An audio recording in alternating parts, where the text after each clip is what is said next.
Hello everyone. So today we are going to discuss about lumbar traction. तो बच्चों इस video में specifically I will talk about lumbar traction only. अगर आप ये वीडियो पहले देख रहे हो तो इससे पहले मैंने एक वीडियो बनाया है about the basics of lumbar traction, basics of traction. तो वो मैं नीचे लिंक कर दूंगी वीडियो.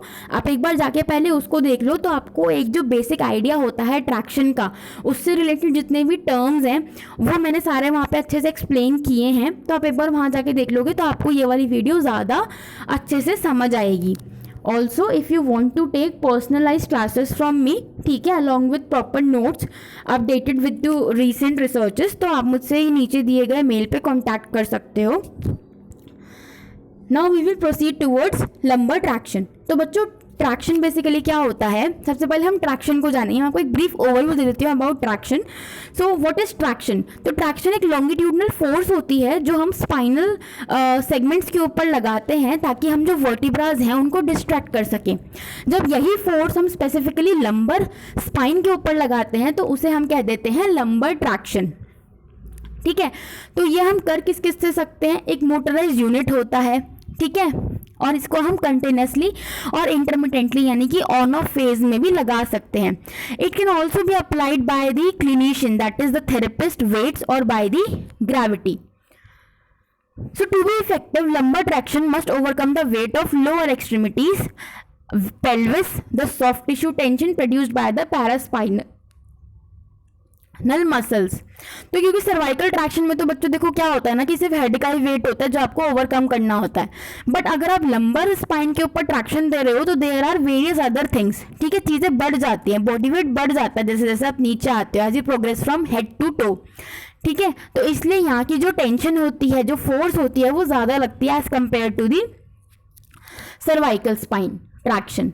नाउ अब जो लंबर होता है बच्चों, जो बेसिकली हम ओपीडीज वगैरह में देखते हैं, that is a lumbar traction table जिसके ऊपर हम लंबर ट्रैक्शन देते हैं. So it is a motorise unit, तो उसको हम स्प्लिट टेबल कहते हैं. ठीक है, इसको हम लंबर ट्रैक्शन टेबल भी कह देते हैं, जिसमें कि जो लोअर एक्सट्रीमिटी पोर्शन है टेबल का वो फ्री रहता है.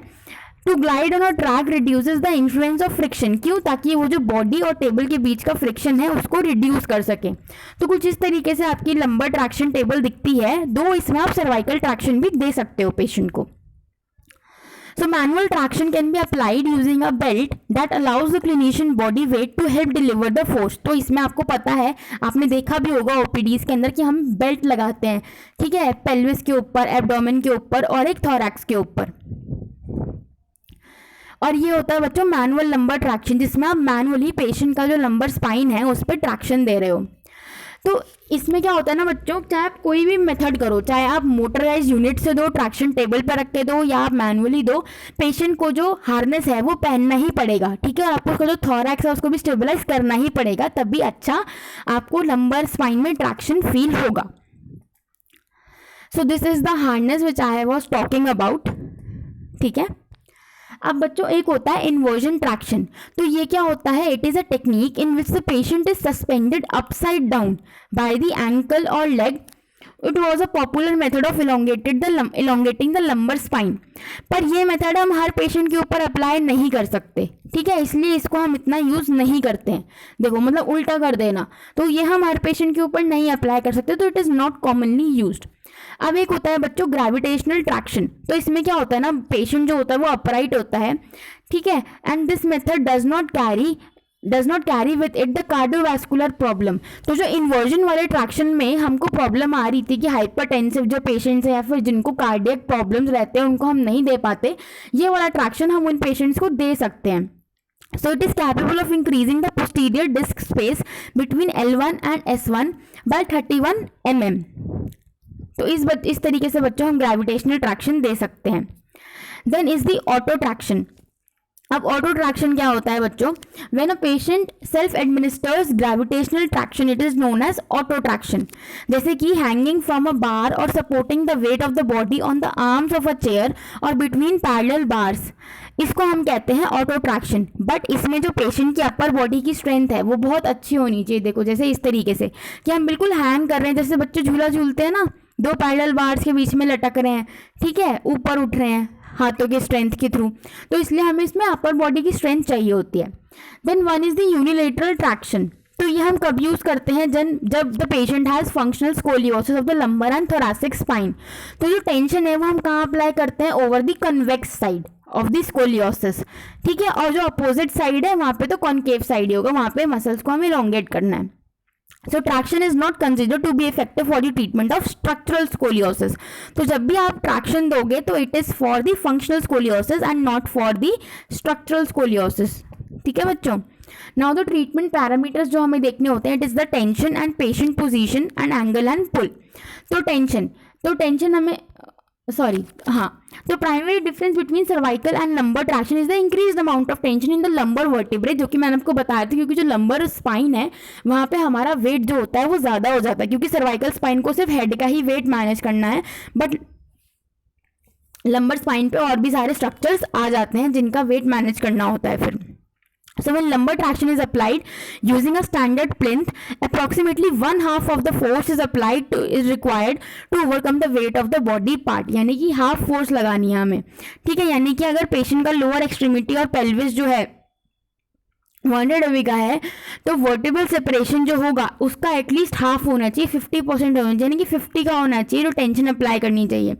Split table removes the effect of friction, इसलिए we use a split table, तभी तो हम नॉर्मल स्टैंडर्ड टेबल यूज़ नहीं करते, क्यों, जिससे कि जो फ्रिक्शन का रोल है वो चला जाए। Then the range of tension use during lumbar traction is quite variable, ठीक है। तो जो पब्लिश लिटरेचर उन्होंने बोला है कि हम 10 to 300% of the patient body weight use कर सकते हैं, बट अगेन इट वेरीज। तो 90% of the increase in intervertebral separation occur during the first 15 minutes of traction. 25 minute और स्टैटिक ट्रैक्शन देने के बाद जो हमारा टॉर्सो लेंथ है, it increases by an average of 8.9 mm।